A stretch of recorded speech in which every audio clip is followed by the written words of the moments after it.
We ready? Do I hit live on? And we are live. You can catch us on Facebook, Twitch, YouTube. And don't forget to like and subscribe. You guys are not liking and subscribing. Like and subscribe. We'll be right back with you, Howlers.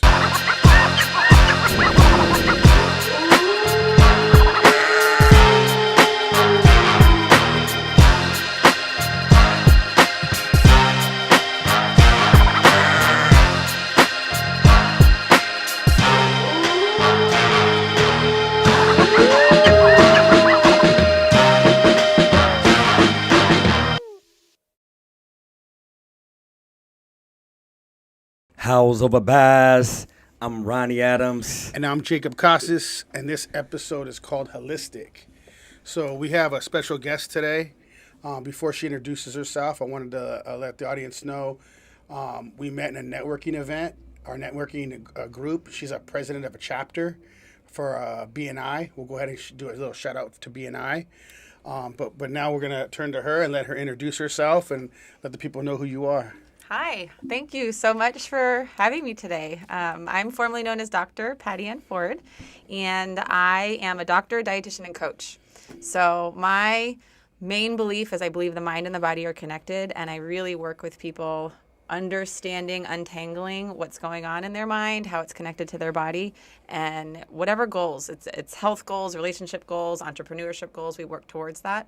My specialty is I have a background in clinical treatment of eating disorders. Okay. And so I guess we'll kind of get into my practice a little bit more. But I really, really love untangling people's health. That's really fun for me to dance in. Yeah, so let's get into that a little bit. That's interesting. Very interesting. Definitely.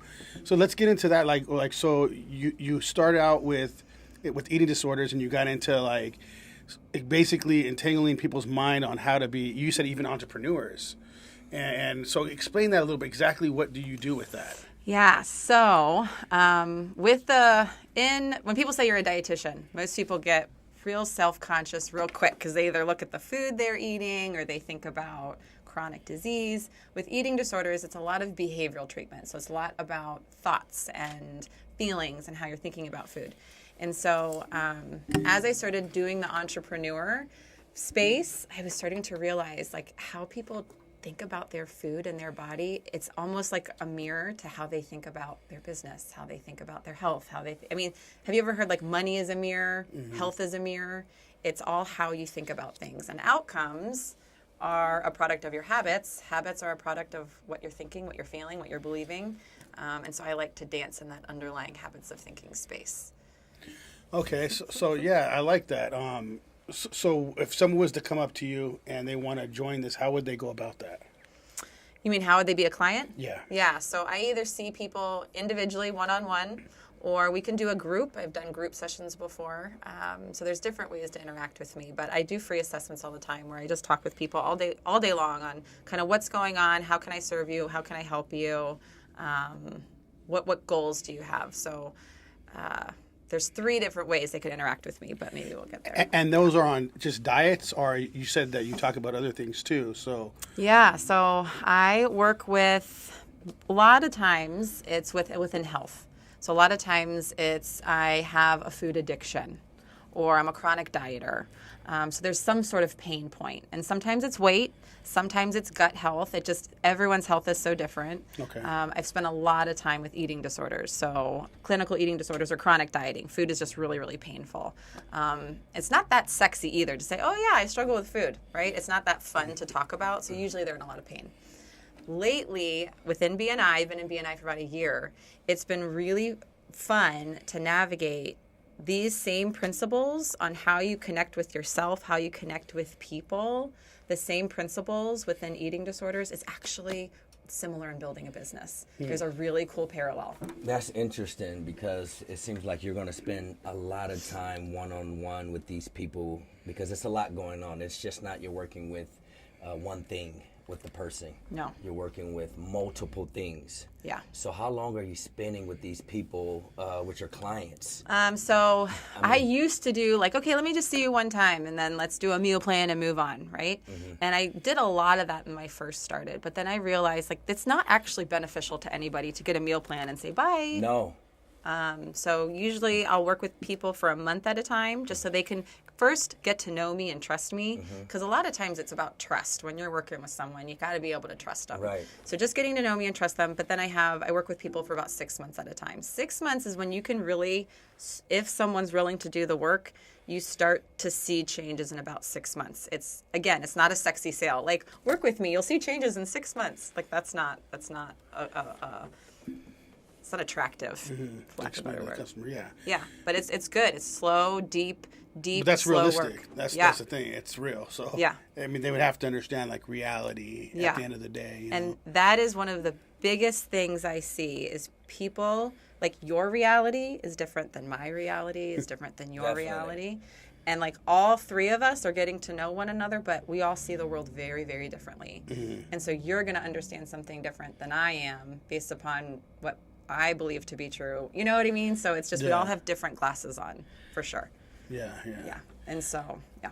Well, I think that's interesting because you're a business owner. So when I talked to you prior, you have a few different businesses. I do. So I would say, like, 3 streams of income. And Okay. so from a medical professional side, I take insurance and I see people at medical nutrition therapy. And so that could be from, an 8-year-old to a 68-year-old, and they've seen their doctor, there's something going on. Oh, a dietitian can help.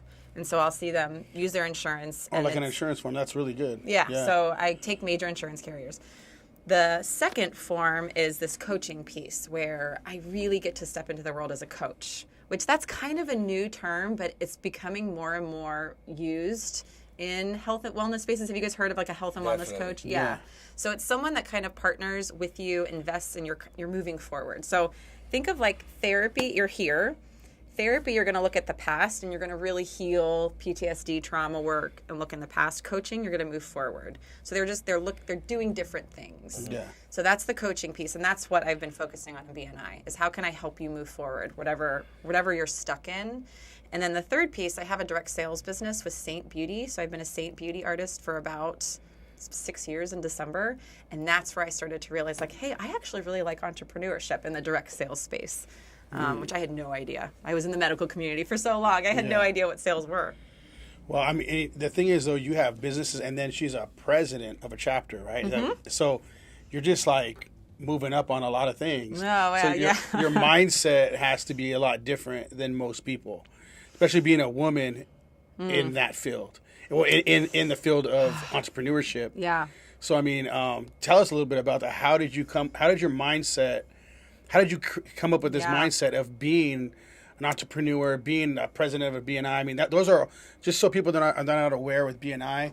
BNI are mostly entrepreneurs, a group of entrepreneurs. So other business owners in BNI, and she's still president of BNI, of that chapter.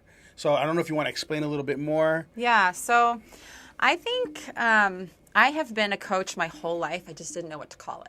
And so I remember, and in 6th grade, I was sitting there and someone was hurt or something, and I really wanted to just help him feel better. And I remember my 6th grade teacher everyone called me Patty Ann. Patty Ann, you're going to be some sort of counselor growing up. I remember thinking, what is she talking about? Like I heard her, but I still remember it, right? Mm-hmm. It was Mrs. Taylor. If you're watching, Mrs. Taylor, my 6th grade teacher. And I just loved being with people. I've always loved being with people. It's been, I would say I'm like an extrovert. I get my energy from people. But I love the deeper conversations. Like I love the soul shifting, like, what are you really thinking right now? You know what I mean? Like I love the weird, like show me your freak flag, show me your weird. And so leadership, I think, comes from actually caring about the people. And so, yeah, you want to have a larger viewpoint of what's going on, but I actually really do care about the person. And I've had a lot of training. And so my mindset, I never really liked to be coached. I never really liked, my dad was a very, very gifted athlete and loved to coach. And he always got frustrated because he could never coach me. I'm like, I'll just do it my way. So I've had that mindset since I was real little. I like doing things my way, which I can show up as stubborn or impulsive, which I also think is entrepreneur. You kind of like taking a little bit of risks. But I think that also can be a sign of a leader, maybe, where you're going to say something. No, go ahead. Yeah. I like thinking out. I like coloring outside the lines. I think it's more fun. Yeah. I like that. I like that, even that analogy. Right. Coloring outside the lines. I feel like a lot of entrepreneurs do that. Yeah. Like they don't like rules, right? Yeah. And it seemed like you have a lot going on with the 3 different businesses also. So which one is your heart in, because Coaching. coaching. I don't even have when to you wait have, to answer. I was about to say, because when you Yeah. have this many businesses, one is going to take the back burner yeah. to another. There's no way that we can, because I'm Correct. narrating and I'm like this, Yeah, teeter-totting. There's no So way you there's can no grow all way. 3. So, And that's a struggle too. right. Because you want to say, I even see it in direct sales. People want to grow multiple streams of income. That's Right. so the cliche right now. Have multiple streams of income. But that takes time. Right. You can't do it. You can't Right. say, okay, in a year I'm going to have 5 streams of income. Right. Like, okay, maybe, but that's like saying, okay, I'm 500 pounds. I want to weigh 300 pounds in 6 months. Like that, you can't do that. Right. Even with just the short time that we have in life, so you have to be able to know how to balance, right? And I'm sure you're doing that real well. The balance. Not- Not really, but at least trying. Yeah. So, being your focus with the diet, health, fitness, coaching, and mental and spiritual, everything that has to do with the body. What is your main focus and goal in bringing out when you're the best in your client? I love allowing them to be seen. And I'm saying this like off the cuff. Like what is my gut saying? When people feel seen, when they are like, oh, she actually sees me and it's okay, right? It's okay that I'm addicted to food or whatever the story they're telling themselves.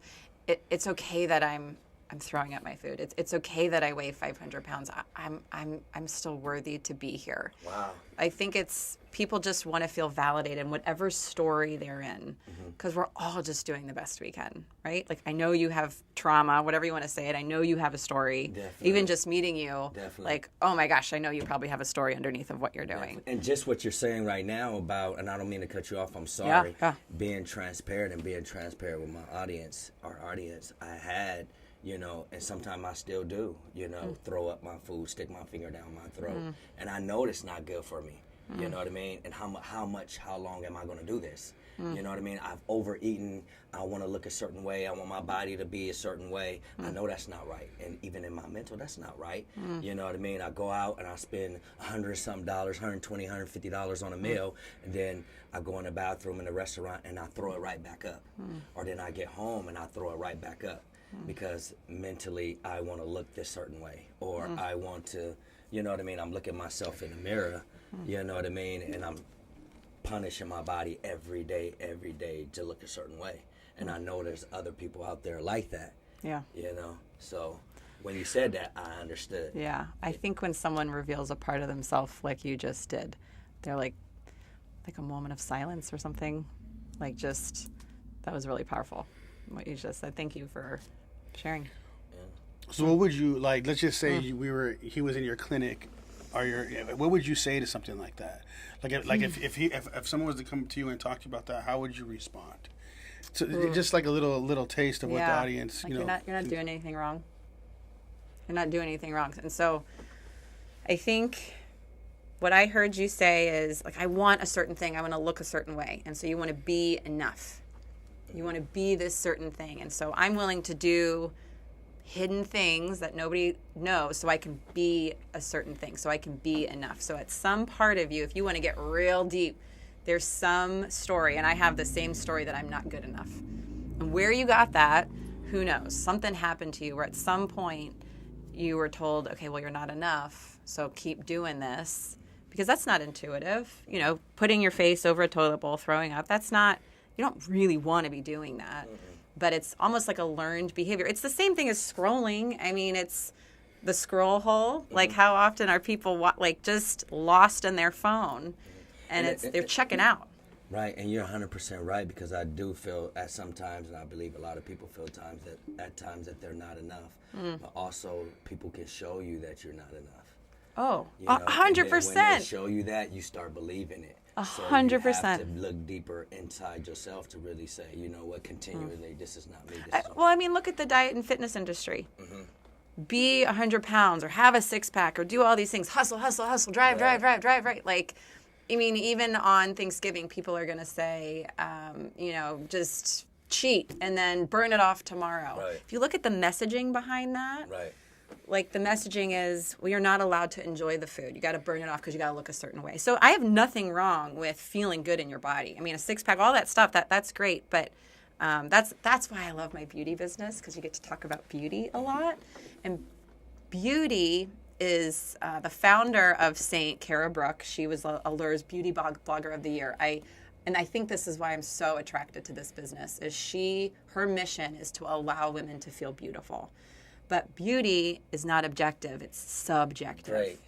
And so when a woman feels beautiful, how powerful is that woman? So powerful. But it doesn't mean beauty is not like the perfect contoured cheek or the perfect body or whatever. It still is. It still has a part. It still has a part. It still has a part. And so you can feel beautiful at any size. And so that would be, I would want to say, okay, what would be the fear of, what's the fear of holding on to the throwing up? Or what's the fear of, what's going on? What are you thinking? What are you feeling about your food? How do you feel about your body? And so it's a deep conversation. And so you can do it in a group space if you're around like-minded people who are also struggling, so you feel safe. But typically I work with one-on-one, and they're really, really sensitive, beautiful conversations, which that's where I love. That's what I love to dance. I think we should shout out to that beauty and tell our viewers how to get there again. So how do they get in contact with the beauty side of your business? Oh, so I'm a Saint Beauty artist, and so they can either, I became an artist kind of on a whim. It was like, oh, I like the packaging. Let me sell this. No idea what I was doing, but I was willing to jump. I was willing to say, yeah, what's the worst that can happen is I try to sell this makeup, and then I just have a bunch of makeup. So that came out of a place of pain for me. So as a woman, my husband and I, we had like 10 years of infertility. I mean, there's a story there. My husband's dad had died in November. And there was just so much. There was so much going on. I was like, I just need to do something fun and for me.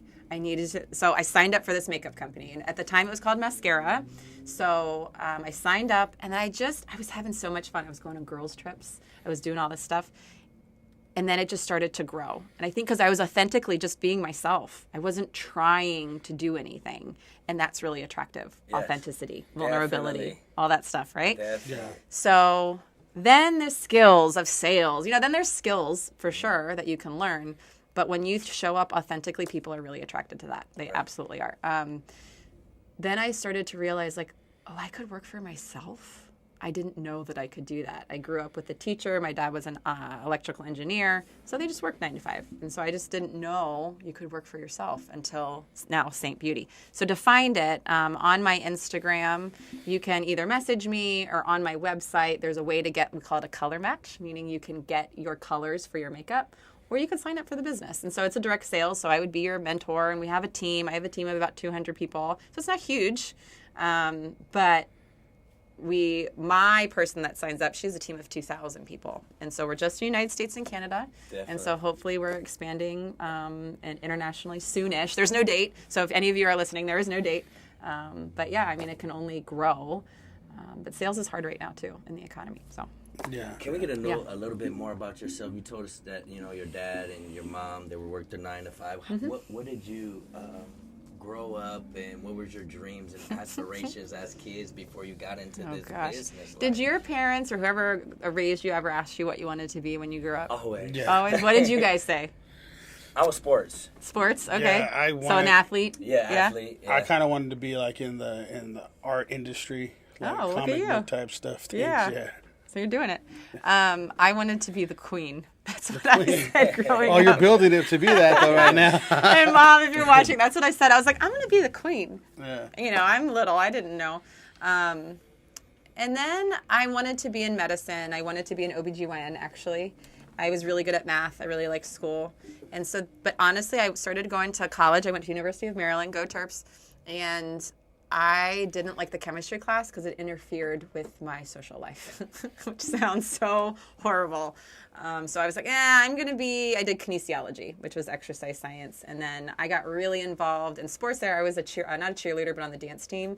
So, did you watch 2000, 2001, 2002 University of Maryland sports? We were like the ACC champs. And I know this is all East Coast. Football, basketball. Okay, yeah. Like Juan Dixon. I know who Juan Dixon I was is, around. basketball player. He went to the NBA. Yep, oh my gosh, Steve Blake. Steve Blake, I was went around. To the NBA. Okay, yep, I was around when they all won, and okay. so I was on the dance team then. So I got really involved in that. After college, I worked as like a health consultant for just like a corporation, and I vividly remember sitting there, and the women. We ran a gym, and I was doing like hip hop classes. I would teach hip hop classes. I would go on runs with clients. I was just basically a health consultant. And I sat there, and the woman, I was 21 at the time. She was 40 something. The other one was 50. And I was like, I don't want to be here when I'm 40 or 50. Like, what am I doing? And people kept asking me about what to eat. And I was like, I don't know, fruits and vegetables. And I was like, wait, how do I learn more about this? So I found a school in California, Loma Linda. And I was like, yeah, I'll go there for a year. And I'm still here. And so that was in 2005. I love Loma Linda. Loma Linda? Yes. Yeah, it's a blue zone. Yes. Yeah, they're real healthy over there. Wow, so you enjoying California since you moved here? Oh, I love California. I'm in Redlands, and so Redlands. I really love the Redlands area. I love Redlands too. Yeah, and so, but I'm an East Coast girl at heart. I go back every chance I get. I love the East Coast. So I'm split. I like both. Right. Yeah. Dibbling, dabbling, and trying to figure out life like everyone else Yeah. in college. Oh. Trying to figure it out. Yeah. Is where you were. But you were still focused. Well, I didn't really. My first job was with entrepreneurs. They owned their own health business. Okay. And I didn't know that I had to go get my own clients. And so when I realized that, I was like, ugh, I don't know if I want to do that. I would rather just go work for somebody. But then I was miserable. I didn't like the clocks in, the clock out. I didn't like being told what to do. But I didn't know that's what I was thinking. That's literally like entrepreneurship life. Right. Where you just don't like that. You're like, man, I got to do this. Right. And that's kind of like the opening, like, yeah, I'm going to be an entrepreneur. I'm going to be a business owner. Right. I wanted to ask you this question, and I want to get into this question listening to everything you've been saying. We always ask this question to entrepreneurs. But like with you, I feel like it's almost already spoken. So every entrepreneur is built off of foundation, and we always say that like I don't know if you're spiritual or godly woman, anything like that, but a lot of people build their whole foundation starts built off of God. Oh, yeah. So I wanted to kind of ask you a little bit about that, like where is God in your life? Is He in your life? But at the same time, I feel like you have a strong intuition. The reason it being is you even recognized something from Ronnie when he came in, when you said, and then you were talking about, I mean, you're a business owner. You own 3 different businesses, and you're a president of a chapter. That just says a lot about your intuition, about the way you read people and you like dissect people just by meeting them. And so when you're coaching and you say you get really deep into conversations, like to me, I mean, not everybody, this is like more of a gift, I feel like. But not everybody can have that discernment. But I like everything that you've been saying. I've been paying attention to everything that you've been saying, because that's like that you can do so much with businesses. Yeah. When you have that discernment, you can read people so well. Yeah. But I feel like that's, I don't know if you're a spiritual person, but I am. What's that based off of? Your foundation. I definitely have. I believe in Jesus. I would say He's my Lord and Savior. I have the terminology. And what you said, intuition, I have spiritual conversations with my friend all the time. He calls it the gift of prophecy, which I feel like that's very church speak. And I was like, what is that? Like, that sounds so, he's like, basically, Patty, it's just intuition. Like, you have a gift. And I was like, oh, I don't even think I even know that I have it. And so when you started sharing your story in my head, it was like, oh, I had no idea. But you pointing out, I feel like I put my foot in my mouth something sometimes. Before he said that. Yeah, something that felt before you even spoke that. So I was like, this woman has intuition. Yeah, which is weird. I could see the way you were looking at him with your eyes. And the thing is, though, like I've met only a few people that can really read people. Yeah. So well. you know, even know of a person, Greg Solomon, like he can just read people like just crazy. But he's more like hardcore about it, sharp hardcore, business minded about it. You're more passionate. I noticed when you were reading somebody, I could see the way your eyes when you look at people. I noticed that kind of stuff. It's scary too for you, like that when people don't want to feel vulnerable. People like that. That's like, oh, I don't want to feel that way. I feel naked. That's scary. Don't look at me. And I get that sometimes where people they're like that was too much. That was not I'm too much, but I don't want to go there. It was too vulnerable. I'd rather live in my world, and I love live in my world of fashion and money and cars and I just want to live in this. I look okay, but I feel like crap. You're like, okay, well, that's fine. You know what's crazy is on the podcast, a lot of people let a lot more things out than we would if we weren't on here. I don't know what it is. I feel like a lot of people have been talking about a lot of times people use podcasts as a form of therapy. Oh. And I didn't even realize or know that, but we talk about things that we wouldn't have talked about in person, even to each other when it was just me and him. Do you think the world's missing that? 100%. Yeah. Do you think the world's missing spaces just to have conversations? Right. Like real conversations, not this. Right. Well, the thing is too, like I feel like even with I'm gonna go even with music and everything. I feel like words lost its meaning a lot, and there was it's actually a scene in a movie that I just realized I seen the other day, and it says it goes no matter what anybody says, words and ideas can change the world. They can. And I feel like words lost its meaning, and I feel like it's I feel like they need to come back. Yeah. Like, my dad, when I was little, I got so annoyed by it. But my dad he'd be listening to you, and you would say a word, and he would say, what did you mean by that word? And I'd be like, oh my God, like, don't dissect my words. That's great. Right? But I love your dad. I know. Me too. I don't even know him. But that's the power in everything. Right? But go ahead, I'm sorry. He was slow, and like my brother and my mom would be like, oh my God, because you'd be like, Dad, respond. He'd be like, I'm thinking. And he wanted to choose words wisely, right? I could already tell what kind of guy he was. My ex-father-in-law was like that. Right. It's intimidating. He'll sit there and like just look at you even my dad's kind of like that. Yeah. He'll look at you for a minute, and then they're just kind of like mad genius stuff. And you're like, oh no, like they're really thinking about their words. Correct. And nobody really does that anymore. We're No, so and lazy verbal diarrhea. and so fast with everything that we do. Yeah. We spit, like dumb things out sometimes. Well, how many times can you think about the things that people have said about you or to you? I mean, I just had a conversation a couple weeks ago, and someone was calling my business just a hobby, however they were analyzing in their words. And it was like, that cut deep.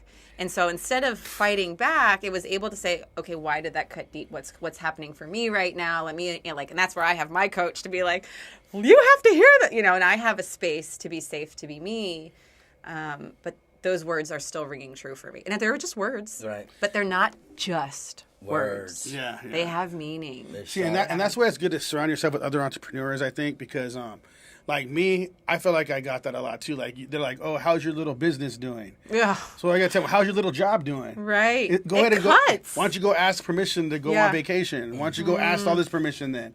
We don't got to do that. So when they try to throw that at you, because they always want to downplay what entrepreneurs do. They do. Until they see it taking off so big, they're like, okay, then they shut up. Right. You know what I mean? So this is what I learned is having empathy for what they're just seeing what they see from their own experiences. So for whatever hurt or trauma they have, they feel the need to label what you're doing instead of just being kind or asking questions and listening and building you up. You think, what's the need to, why are you in my space? That's true, but they're just being haters too. Yes. Like they don't need to say that. They know don't. What I'm saying? They know what's going on. Right, but I'm saying for you to grow is having empathy for them as a person, boundaries for, excuse my language, the assholeness, right? Mm-hmm. But empathy for, okay, they're still a person too. They have wounds. Let me have empathy for that, but let me keep my space because I don't need that. Yeah. I want to dive into the next one then. Want to dive into the next one? Go ahead. Leadership. So every howler, entrepreneur, every howler has to have leadership in them. They're a leader in their career. They're an entrepreneur. I mean, you have a lot of forms of leadership, obviously. Yeah. Again, president of chapter and entrepreneur. So where do you think your leadership came from? And what, and I want to ask you another question on leadership after that. So where do you think it came from first? Where do I think it came from? I think I'm going to go maybe backwards. It's saying yes to opportunities, experience. And I keep going back to just learning to love people first. Do you know how rare that is in society right now? Where it's about goal, even in entrepreneurship, getting the rank, getting the goals, all that stuff, that's about you. And a leader is someone that's actually going to care about the person first, and then the money and the rank will come. It just does. It always does. You guys know That's Og Mandino? Have you heard of Og Mandino? You need to say that again to the camera. Oh. Which camera are we looking at? Okay. So leaders love people first. And you can have any goals are great, but they're about you. And so when you care about the person first, your goals will come. And if this is confusing or anything, Og Mandino wrote a book called The Greatest Salesman in the World. It's all about this concept.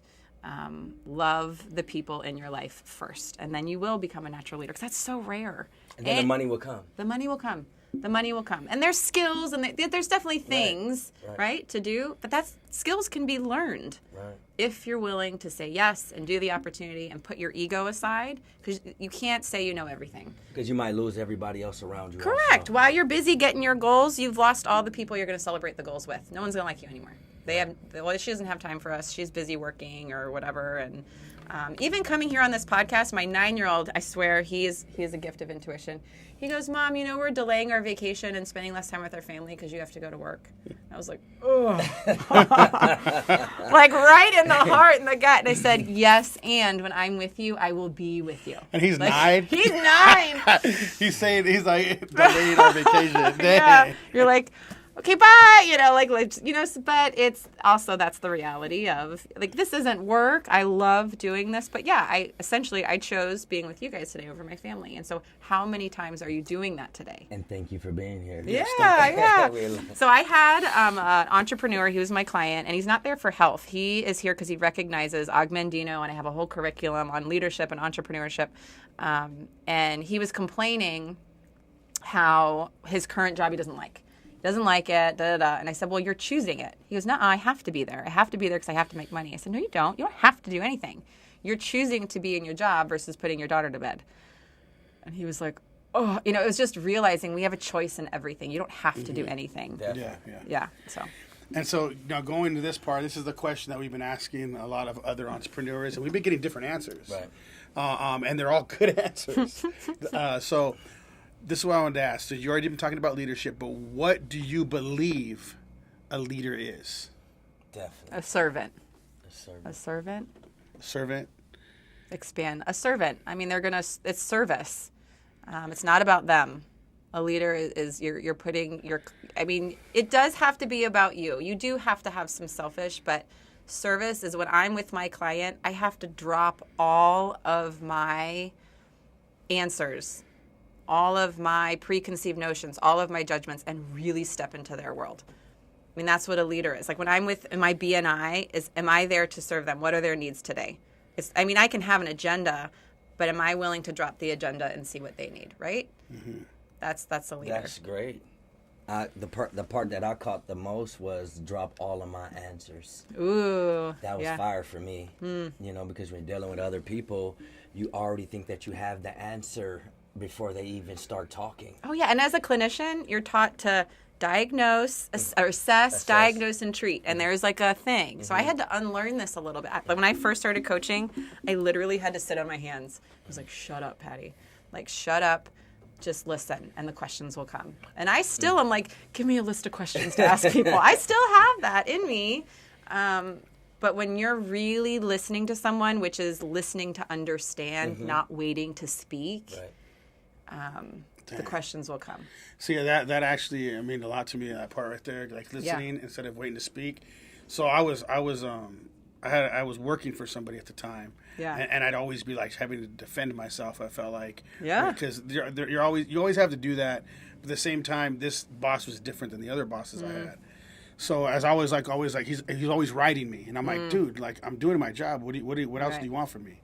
And I was a manager. You had to defend. You felt attacked. And I was a manager there. But then he's like, listen, he goes, and he was always real calm and quiet and just he's all before he goes when I'm speaking, I want you to listen to what I'm saying. before thinking about what you're going to say. Ooh. And he goes, let me respond and then think. Because right off the bat, I know because your response is so quick, you're not thinking about what I'm actually telling you. You're actually already wanting to respond and defend yourself. He goes, 100%. so I know you're not listening to me. And I was like, damn. And I was mad at first. I was like, man, forget you. You know what I mean? I was thinking in my head. I get mad when I get told the right things too. I'm like, I don't want to listen to this. But then I went back in the shop and I remember working. And I remember thinking like, So you'll process like, later. dang, man. So I try to listen. I try to listen to people, like when they're talking. Like, okay, like I try to pay attention to what they're saying. Which it's hard. If you're really listening, it's so tiring. Definitely. 100%. You're so like, oh my gosh, I'm tired of listening. I put my kids through that for hours. Right. And then they'd be like, Dad, that's enough. And I'd be like, okay, that's enough. But at least they tell me. You know what I mean? They're able to sit there and take it and listen and let me pour into them. Kids are so wise. Yeah. That, like, if we can learn from our kids, I mean, believing in Jesus, like, kids are so intuitive and so wise, and they'll know, like, okay, I'm done. And they don't have a, like, okay, if I say I'm done, am I wrong? Am I not trying hard enough? I mean, some kids do, depending upon how they were raised, but kids are at 2, 3, they can tell you, I'm done. I don't want to play anymore. I don't want to do this anymore. I don't want to do this anymore. I have a 3-year-old, and he's so, like, he says exactly what he's feeling all the time. Right. That's a challenge. Yes. His emotional brain is much larger right now. There's another question I want to get into now. So obviously, being an entrepreneur, a howler. When you're an entrepreneur, you obviously have to have. And you were already kind of getting into this because you're here right now. Sacrifice. So what have you had to what do you think it has been your biggest sacrifice you've had to make to be an entrepreneur? Oh, that's such a hard question. So I can tell you what I've done in the past, which was horrible. I sacrificed a lot of family time. And so when I was getting into kind of learning how to listen and coaching, I was really good with my clients. I was really bad in my marriage. I wasn't listening, and I wasn't listening to the most important person. And if my husband's listening, he can be like, aha, he's going to be so excited to hear this. This is great. We'll make a clip of this. Right? This is great. This is Great authentic. But I was, he was the person that I would speak. I wasn't listening, and I wasn't validating him, and I wasn't respecting him, and it was really hard on our marriage, and it was, of course, we would do the therapy and the things, and I couldn't wait until the therapist would show him what he's doing wrong until it was like, oh, it's me. Like, I'm not even listening to my own husband. And so the sacrifice sometimes is really crazy. You're so focused on building this business, you're ignoring your home life. And I see that a lot in male entrepreneurs where whatever spouse, they're ignoring the most important relationship at home because they're saying, well, I'm out making the money. I'm out doing this. Like, you don't know what's going to happen. You could die tomorrow, and you're ignoring the most important person now, currently. You think it's going to get better when you have $1 million? No, it's not going to magically get better. You're going to look for the next thing. There's going to be the next goal, the next car, the next house. That's just the way the brain works. So sadly, I did. I sacrificed a lot of time with my spouse. And parenting, right? Parenting is hard when you have little kids. It's hard to find the time. You have to be very intentional of finding time with your spouse. So a sacrifice that I think now is really trying to figure out what I want to grow and focus on that, because I have 3 streams of income. And so the goal is to really focus on coaching, and you have to be willing to let go of some of the other stuff. And it's not a bad or good thing. It's just, okay, well, let's try this, right? It's time consuming, a lot of time to put into coaching. But it's so rewarding. Uh-huh. Like, it gives me so much joy. So I don't know if I would say time consuming. I mean, I'm with people, but I'll see people, like the business model is I see them every other week or once a month. And so if you look at the profit per hour, it's actually the wisest business choice to grow the coaching. Because I'm spending the least amount of time with people, but the time that I'm with people, I mean, can you think of how many people in your life you can be authentically you? I have like two people in my life. My coach, my husband, maybe a few more. But that's not many people have people in their life. They can be themselves. Yeah. And so I'm one of those people for a lot of different people. They get to be safe. So you have to ask, well, what's that worth to you? That's priceless to me. right? Yeah. And so I'm like a product of my product. What is that saying? I'm a product of my business. I have seen how it's transformed my life, and so this work can transform lives if you're willing to do it. It's hard, and it's also, it can be gentle, it can be safe, all that stuff, but it's the transformational work. I have in entrepreneurship. Have you heard professional problems are personal problems in disguise? I've heard that before, actually. Yes. And that's entrepreneurship 101. Yeah. So if something's not growing, you better take a look at the mirror and see what's it's going not- on. 100%. Dang. That's 100%. But you can't do it yourself. No. that's real. You can't. No. I can't be my own coach. No. There's a wise saying is you can't tell your own eye color. No man can tell their own eye color. You have to have someone else tell you, or look in the mirror.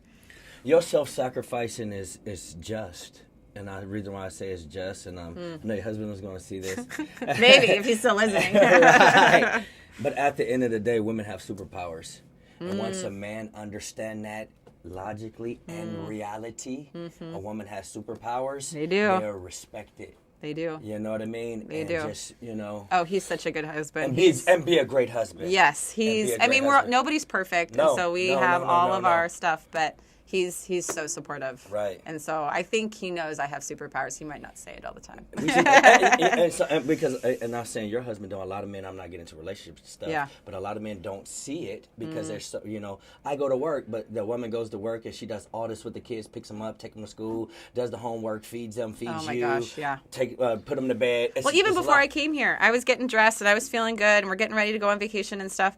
And right before I left, I have a 3-year-old potty training. There's pee everywhere, Right. and so I'm in like a nice suit, cleaning up pee, and I'm like packing, getting their Legos ready, and it's just like all of the different hats. Right. And And you think so- a man is doing that? He's getting ready. He got a suit on. The kids He's all, what's taking you so long? No. He's all, let's go. No, he's like, honey, it's a mess. Right, and he like, you got it? Yes. I gotta go. He's watching TV for the bit Yeah, before you right. I was in session last night, and our 3-year-old had a pooping accident, and he's texting me about it while I'm at work. Being Right. like, what do I do? Right. Like, dear heavens. Like, I'm not there. So men out there, what I'm saying is respect the superpower. Please respect the superpower. Yeah, and it's thank you for saying that, because I think it is hard being a woman in a man's world. Yes. There's definitely different challenges. Different challenges, Yeah. and yes. There's pluses and there's minuses, Right. but there's definitely challenges. We for deal sure. with most of the mental issues that we don't let out. That we don't share. You know what I mean? And the responsibility of what our future looks like. How's this going to look? Am I pleasing my wife, or Yeah. is she happy, or what does she want in our future, and what these kids going to have in their future? That's what our mental is Yeah. basically going 100 miles an hour. Yeah. Always. Oh yeah. Yeah. Well, I'm divorced, so I have my kids 50-50. So I remember, I always think in my head, like, I feel like I didn't put enough time into my children while I was married, because I was always working and, Right. and trying to build something. And then Right. what we were going through, I was like, I don't even want to be there right now. I'm just going to stay working, 'Cause it's too painful to go home. Yeah, but then now I'm like, all I do is pour everything into them. So I'm like, I don't even care about work as much no more. Like, if anything, I'll bring them here. Like, I'll have them with me or do something with them. But I'd And rather is it- be with them. I don't want to miss no time with them anymore. Right.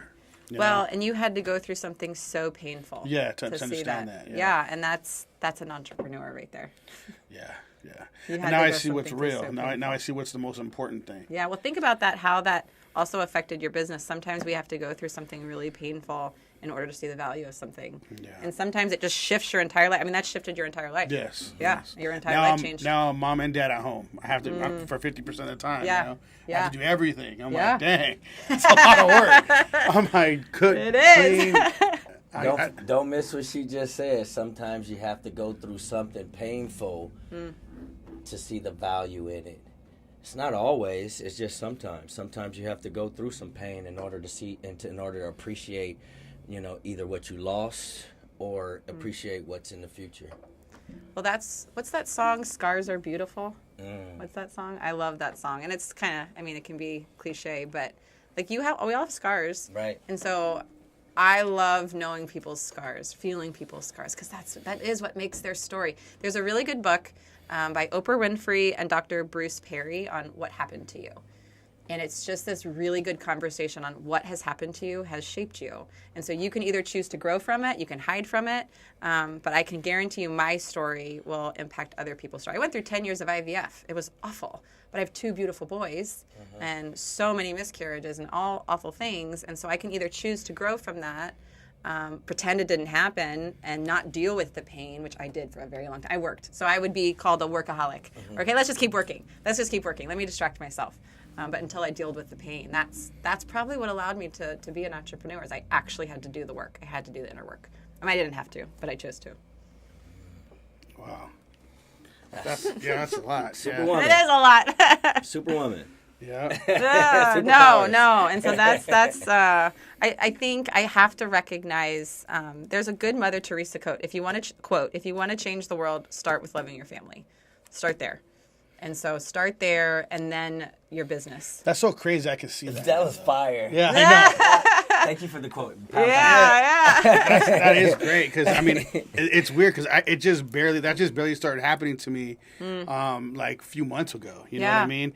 Where I'm just like, whoa! I just pour everything to my kids and then I pour everything to my business, and I really think that's a big deal because your kids need you more than anything. More than anything. And they hold on You're to their safe space. Yes. And they hold on to everything you say. Yeah. And I'm like, dang. He's like, Dad, remember you told me this one time? And he's like, and I do it. And I'm like, I told him that like when he was like 4 years old. Yeah. How does he remember him that? And you're like, what else have I done to screw him up? I know. I'm like, I need to like pay attention to my words and all that. Right. You just said words are powerful. They So are. especially as a male, I know like I hear my dad all the time, and he passed away in January, and I still hear him all the time, even from a little girl. Sorry for your And loss. so thank you. And so it's really the words that I'm choosing to say in front of my kids, that's going to be their inner dialogue for the rest of their life. Yeah. And so I'm the female person at home, so it's my husband. My husband's words are going to be I have 2 sons, inner dialogue.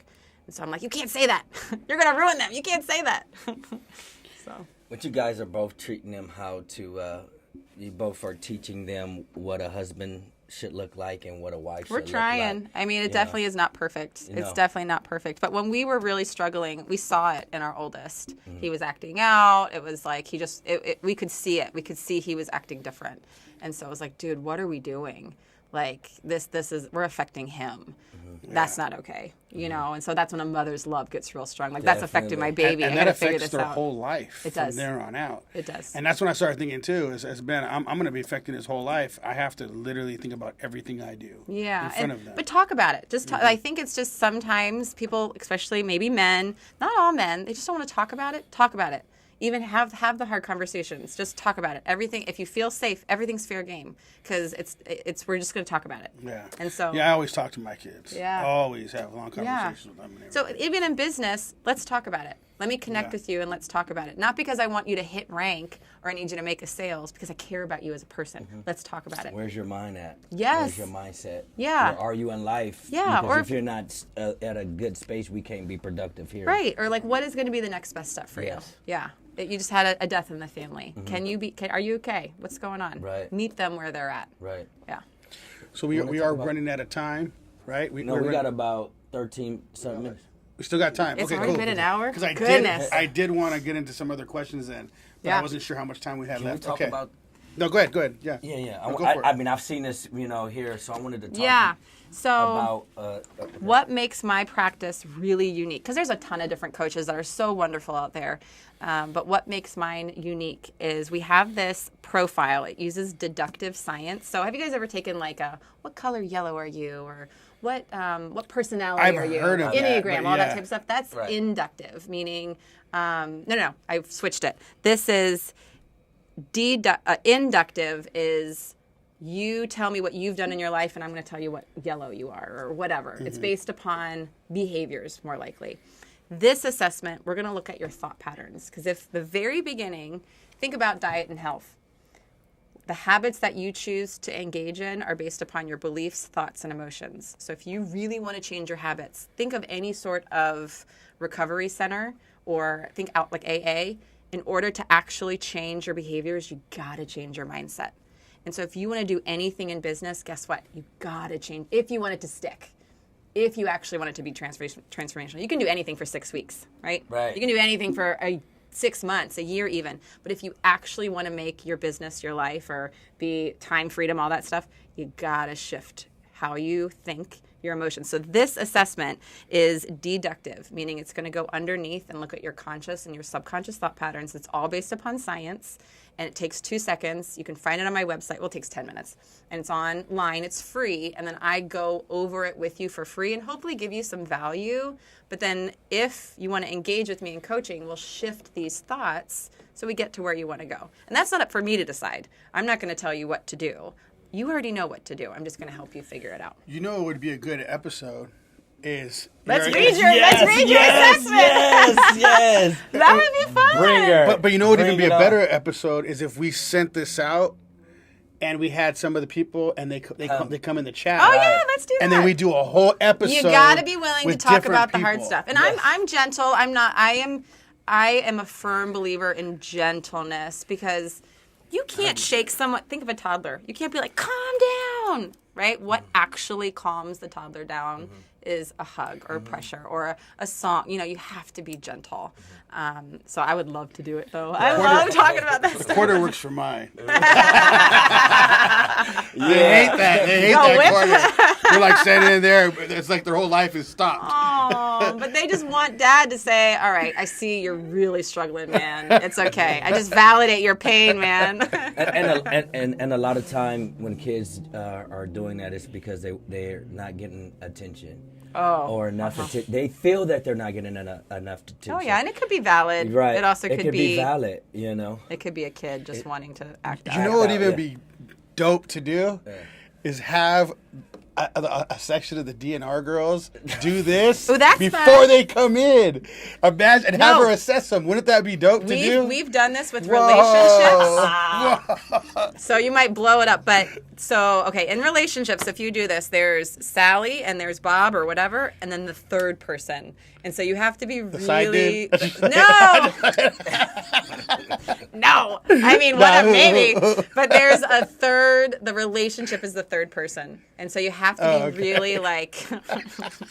That's a different episode. That's a whole other episode. Oh, man, different clientele. I mean, no shame, no judgment. But also, like, if you were to come in, like, even from, 30 minutes of your home, 30 minutes time at your home, Oh, we yeah. zoom you in. Oh, yeah. Yeah, that could be fun. And just, And so it's just really, there was a time I was like, I don't want to know what I'm thinking. I don't want to look at it. I don't want to go there yet. And it was probably like 6 or 7 months ago. I was really deep in grief with my dad, and I was like, I don't want to do any of the work. I just want to not feel anything for a while. So you just might not be ready, which is fine. And so this is someone that's ready to look at what they're thinking. Be honest, be vulnerable, because that's how you're going to move forward. You actually want to transform something, you have to be introspective. And if you say, oh, it's fine, I'll do it on myself, like your ego is running the show. It totally is. This is something if this is something we need to talk about. Yeah. Because this is something we could do regularly. Right. This would be good episodes. Like inner habits of thinking. And having you come in. What and are you do really these. thinking? Yeah. Yeah. I think this can be That could really be fun. cool. Yeah. Because a lot of people can relate to it, especially as entrepreneurs. There's definitely patterns where you don't like rules, they don't make sense, you don't like authority, and your brain is always on. Yeah. And so how is that going to help you build a business if you're like saying, oh, that rule, no. We'll have to do us first, huh? Right. That's going to mess us all up. Right. Go down that deep this hole. is the thing. But you are not your thoughts. Right. Right? You can change your thoughts. And so you can say, okay, well, you can have some really crazy thoughts, but that's not you. It's just a thought. Right. And so it kind of just like, it makes it less on a pedestal. Like we have crazy thoughts all of the time. It doesn't mean you're actually doing them or actually going to believe them. They're just thoughts. That's crazy. Did you hear what she just said? I think that's what I go through a lot is, I know these are just my thoughts. Yeah. And when I'm dealing with other people, I'm very like introvert, or sometimes,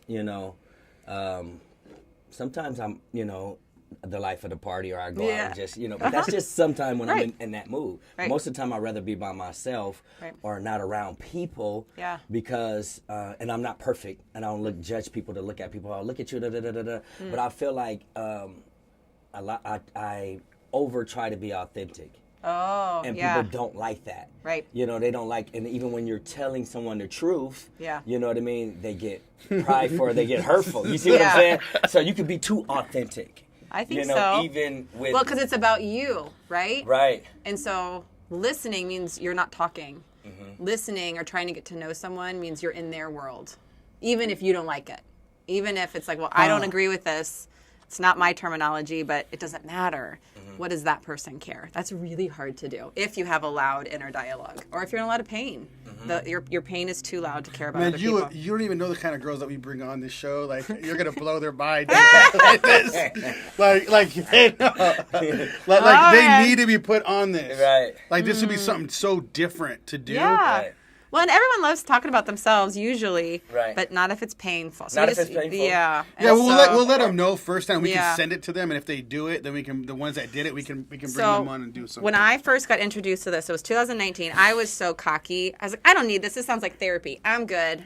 No clue. No ability to introspect, at least at the time. And I was trying to grow saint. And I was like, okay, well, let me just play with it. I'm curious. Let me just see if this is actually worth anything. And so I was going over my assessment with the guy at the time, and one of the measurements says that I compare, with people. I compare appearance and abilities. And I was kind of like, I don't think that's accurate because I don't think I actually compare my looks or my abilities. Like, I feel pretty confident in my skin. So your assessment's wrong. And he was like, Patty, what if your inability to have kids, you're actually comparing? Because I was in the throes of infertility. Your inability to have kids, you're comparing that. Your inability to get pregnant, you're comparing that to other women. And I just stopped in my tracks and like the waterworks happened because I was like, oh my God, you're right. And it was affecting if I can't get pregnant, I can't grow a business. If I can't get pregnant, then I can't do this. It was just a subconscious thought that was heavy and it was infiltrating everything. And so once I realized, I was like, that's a crazy thought to have. I just didn't realize I was having it. So this also looks at the subconscious, and then we bring it to the frontal cortex and we talk about it, and then you get to choose whether that's true or not. Which hopefully you realize that's such a crazy thought. That's not true. I just didn't know I was having it. Okay, you got 4 minutes and 5 minutes to assess me. Go for it. Go on your phone, habitfinder.com/Ford. They have to do the packet thing. Okay. It takes 10 minutes, yeah. We're gonna have to have you in again. Yeah. Like honestly, This is I fun. almost feel like this could be a regular thing. Yeah. If she's willing to do It something. is, like yeah. That You would know be what I super mean? fun because it's really fun for me to talk about. And the You'll people probably say, get well, now clients. what? People say, now what? I'm like, well, that's the coaching part. Right. Is we shift a few habits and your life does change. You shift a few thoughts. And it might not be what you think. You're actually now happy in your marriage. You actually like yourself. What would be good then? We'll talk about it after. But we got to get her back in, and then she could Okay. do us and maybe a couple girls or something that we do that Yeah. we normally bring in. But I do want to end it then with this question. Oh gosh. So this is going to be a good question, and I've been feeling like I've been learning about you throughout the time we've shared. But I like to ask a lot of entrepreneurs this question at the end. So take away everything. I mean, cars, money, businesses, everything. Who is Patty? Deep down, the real, who are you? So I would say my identity is lover of light. I just did this. If you had asked me 6 weeks ago, I would have been like, what? Lover of light. I love people. And I think at my core, I just love love. Not like just agape love. And I love sunshine. I love light. And even in dark places, I think you can find the good. So I'd say I'm a lover of light. Fire. That's a great answer. I wouldn't have had an answer 6 weeks ago. I just read this book called agape Fearless. love. Yeah, Right. Lover of Light. Dr. Love. There you go. Dang. Lover of Man, Light. we appreciate you having on. This is not going to be the last you see of her. Oh, look at my arms. It's all sweaty. Oh, I know. I'm sweaty too. We had the AC on, but I don't know if they turned it on And that caught much that as at we the had. end. Bang. We want to thank you for coming on. This was fun. And so we're going to have her on again, and we're going to do some more stuff with this because this seems like it'd be interesting for sure. Yeah, this is fun. Yeah. Definitely. We're glad you get to came know on people. and enjoyed yourself. Yeah. Told you it was going to be a good I experience. know. So what was your experience on that before we close? It was real chill. I had no idea what to expect. And so I even had to do some like sound work on the way here to calm down my nerves. And it was like, don't have an agenda. It took every strength to not ask you what's going to happen. And I was like, you know what? Just Go with be the me, serve whatever comes up, follow your intuition, go slow. I can talk really fast. And so even my coach was like, slow down. that nothing ever bad comes from slowing down. So, yeah, it was good. Yeah. I had a really good time. We appreciate you for great. coming on. Okay, here we go. House of a Bass. I'm Ronnie Adams. I'm Jacob Casas. Shed the sheep, and we're out. We out.